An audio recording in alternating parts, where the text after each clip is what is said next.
Hi boys! Welcome back to the channel, YouTube. I'm Navy Dad. This is Rusted Bolt's Garage, and today we have a very exciting episode. Yes, this is part 2 of the big block swap V6 to 454 in Old Blue. And today is Radiator Core Support Removal.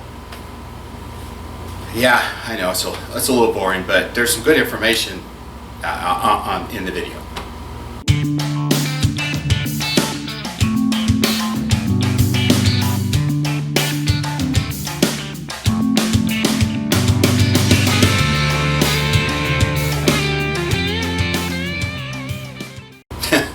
Yeah, I know. This one's a little boring, and it's not a real long one, which is a good thing, right? But I wasn't originally going to really film this. I was just going to kind of do a fast motion and throw it into another video. But actually, after I started looking online and stuff, there's not a whole lot of information on this. I mean, there's some basic stuff, quite a few basic videos on removing the radiator core support, but they don't talk about the wiring harness. They don't talk about some of the other components on the truck. Now, why am I taking off the radiator core support? I said, well, you really don't. It just makes it a lot easier. You do not need to remove the radiator core support to pull the V6 out.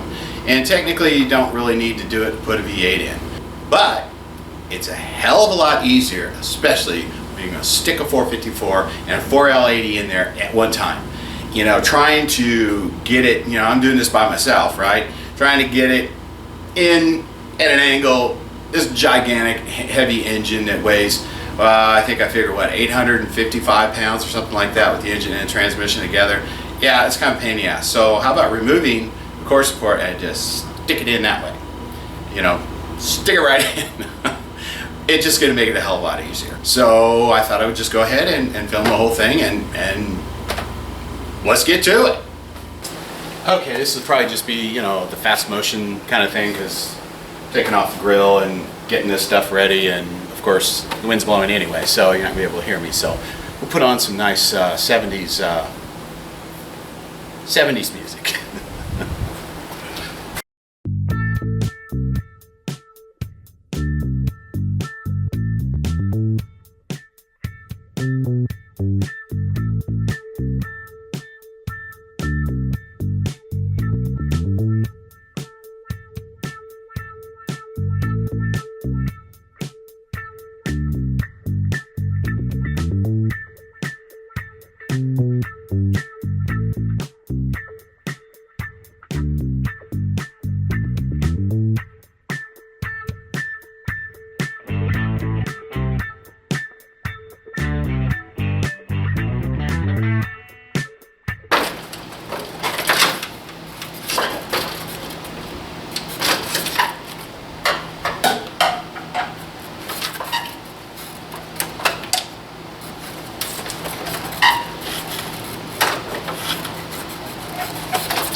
But I am keeping this.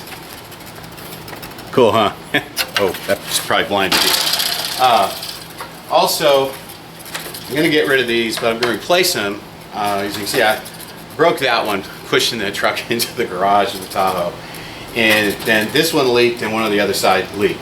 But I figured out how I can fix the leak. I'm also going to paint the back side of this, and I'm going to make this one light up too. And I'll show you how to do the wiring. It's real simple to make these work, so that you've got, I mean, it's kind of useless, right? Why would you put a light in there?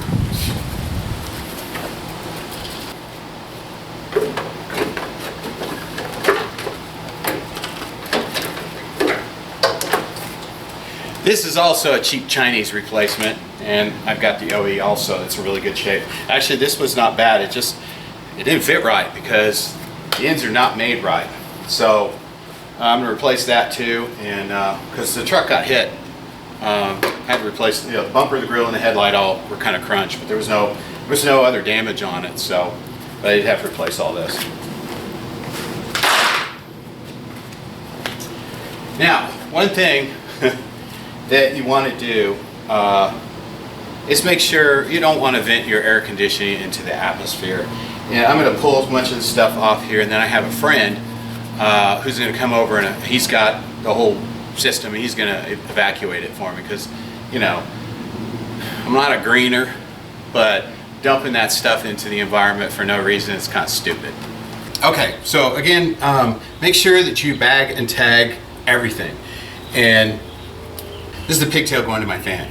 And just kind of do this, because I've done this before and you get screwed up, especially when you're dealing with oil and crap like that. Even though you know one goes to 1 and one goes to 2, don't just tag one of them.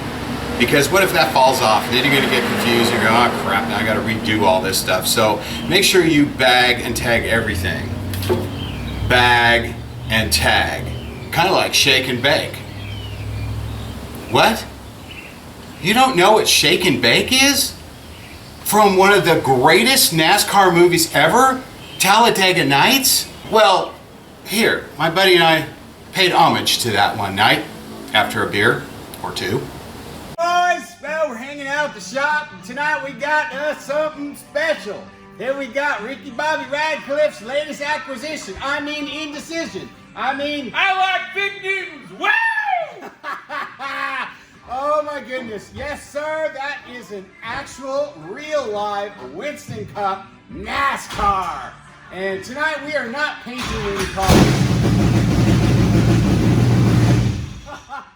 We are putting stickers on it. Tell us about it, Ricky Bobby Radcliffe.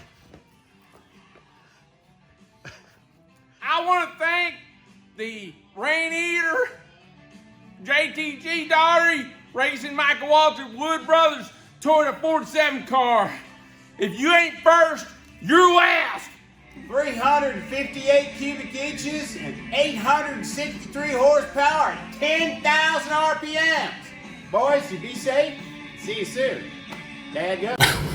Well, since this is kind of a boring one, I thought I would just throw in a little fun. Sorry. Okay, back to it.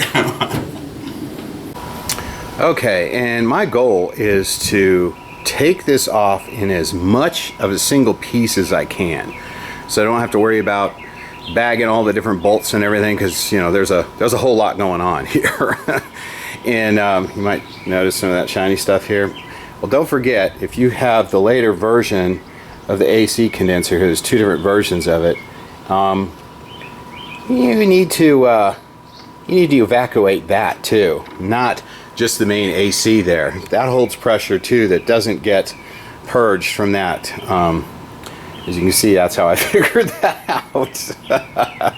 So yeah, but anyway, they make it fairly easy to be able to take this off completely. So, and I've done some of this already, and I thought, well, I didn't need to show this, but you know, I might as well at least tell you. But first thing you want to do is take the battery tray out. Okay, it's pretty simple. There's 4 bolts, and that's it. Let's see, you've got a ground strap right here, and just kind of tuck everything out of the way. So everything else, everything you see here can actually come away as a unit. Okay, so next thing is remove your washer bottle, and then remove the tabs that hold on the main harness. Okay, this is my harness here, so just ignore that for right now, and I'll explain that to you in a second. But then there's a 1/4 inch nut over there to pull the plug out, and then you're going to want to pull the individual plug out, and I'll get to that shortly. And then you just drape this the entire harness for the headlights and the horn and everything else that's electrical in the front, and just drape it over the top, and then once you unbolt it, you can pull the whole thing away, and we'll get to that shortly. Now, this is my fan controller and halo lights controller and all that kind of stuff over here. When I put this thing together, I put it together with the fact that I knew I would be doing this. So I made it to where I could unplug it and be good to go, and then all of this is going to come off. And but at least that's going to make it a little bit more easier to have everything I possibly can still attached to the radiator core support. Okay, so this is one thing that was bugging the crap out of me, because I couldn't really find anybody that had posted anything on how you actually disconnect the wiring harness on this side. There's several videos for, I think it's a 98 and later, which is completely different, but nothing on this one. So I was kind of like, okay, how do you take this thing apart? Man, it's kind of confusing. Well, it's actually pretty easy. Let me show you. Okay, so first of all, this is 1/4 inch, this little bolt right here. So after you've, well, I've already unbolted, okay? And then you're just gonna pull it straight out. And it is gonna take, the first time you pull it out, it's gonna take a little bit of effort, because as you can see, it is full of tar. And that tar is in there specifically to help from corrosion, waterproofing, that kind of stuff. So this part of the harness is the headlight, the turn signals, the horn, and the washer. I think that's all it controls. So again, I'm just going to disconnect this guy, and I'm going to fold it over the top of the core support when I pull it all out. Again, this clips in like this. So the bottom piece right here and this whole part, they're all connected as one unit. These are the two separate plugs. This is the headlight relay, or the headlight harness right here. They actually clip in with the back part of this thing, and you've got to pry the sides off and push them forward. And it's once I get it apart, I'll kind of show you, because it's really kind of a pain in the ass to film this. And yes, you will get sticky and need lacquer thinner to clean this shit off, man. And you will probably bleed. Sorry, but you will.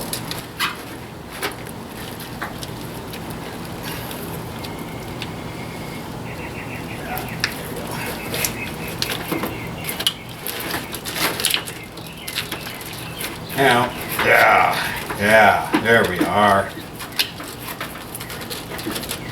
Now you'll be able to see this a little bit easier. Okay. Okay, so this is what it looks like plugged in, right? This is what it looks like plugged in against the wall. And the bottom plug and the mounting bracket, that's all one piece. These little arms right here, let's see, can we, god damn it, okay. The little arms like that, yeah, they're part of that. So you're basically prying these little arms around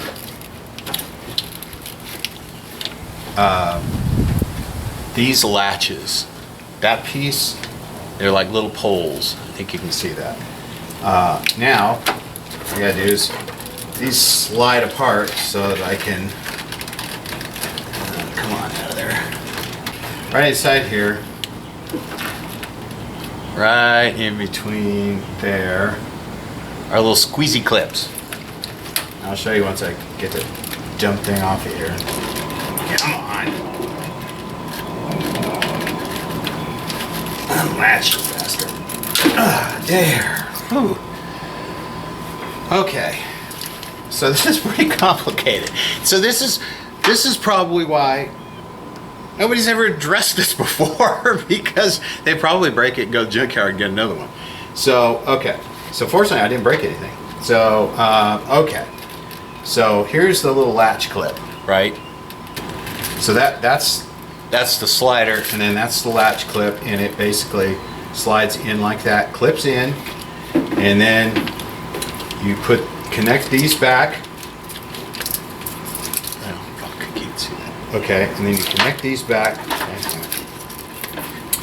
Once you have these connected again, you're actually going to take them with this main piece here, and you slide it into the top, right? And then he bolts back on, just like that, with these clipped in and slid in. So I know it's not the best light that I'm dealing with tonight, but I think you get the general picture.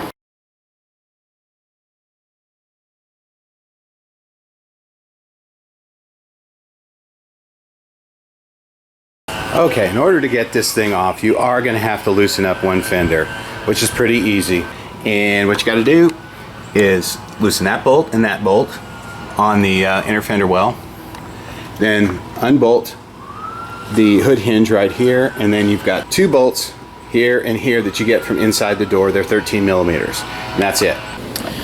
Okay, well, I'm running out of light and time, as you can tell. So there are 18 bolts that hold on the core support. 16 or 13 millimeter. Then there's 2/4 inch that hold on the beauty piece right here on the side, the little plastic piece.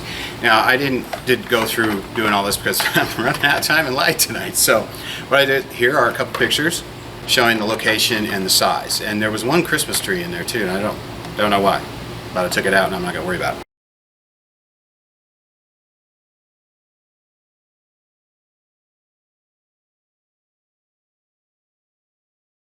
Then also you've got your body mount bolts themselves. And the top bolt part, which is really easy to get to right in here, just put a wrench in there. It's 15 millimeter, and then the actual nut itself is 18 millimeter. And mine aren't rusty, so they came right off. Now, one thing, actually, even though this is a Texas truck, and I've been joking about how there's no rust, there was just a teeny bit of rust. Okay. The clips that hold on three of the bolts right underneath the battery tray were rusted. So I went ahead and used my power ratchet on there and broke them right off. But what you might want to do, I mean, I didn't even consider that because everything else looks so good, is what I should have done is soaked it with PB Blaster to begin with, and I should have used a hand tool rather than power tool. So you're definitely going to want to check for that, especially under this side, where not only can you have leak from your radiator hose, and of course your battery, if your battery ever to leak. So check those before you take them off, and probably use hand tools and a lot of PB Blaster. I'm going to wait until tomorrow night. My son's here to help me, and because I kind of have a feeling this is going to be kind of heavy, maybe a little heavier than I can do. So anyway, well, this will be back in seconds for y'all, right? Okay, see you in a minute, or a second, right? Okay, snap. Like I said, it'll be a couple seconds for you. It's the next day for us. Sorry about all the noise. My neighbors are getting a new roof because we had a hailstorm, because that never happens here. So I have my Navy son who's going to help me.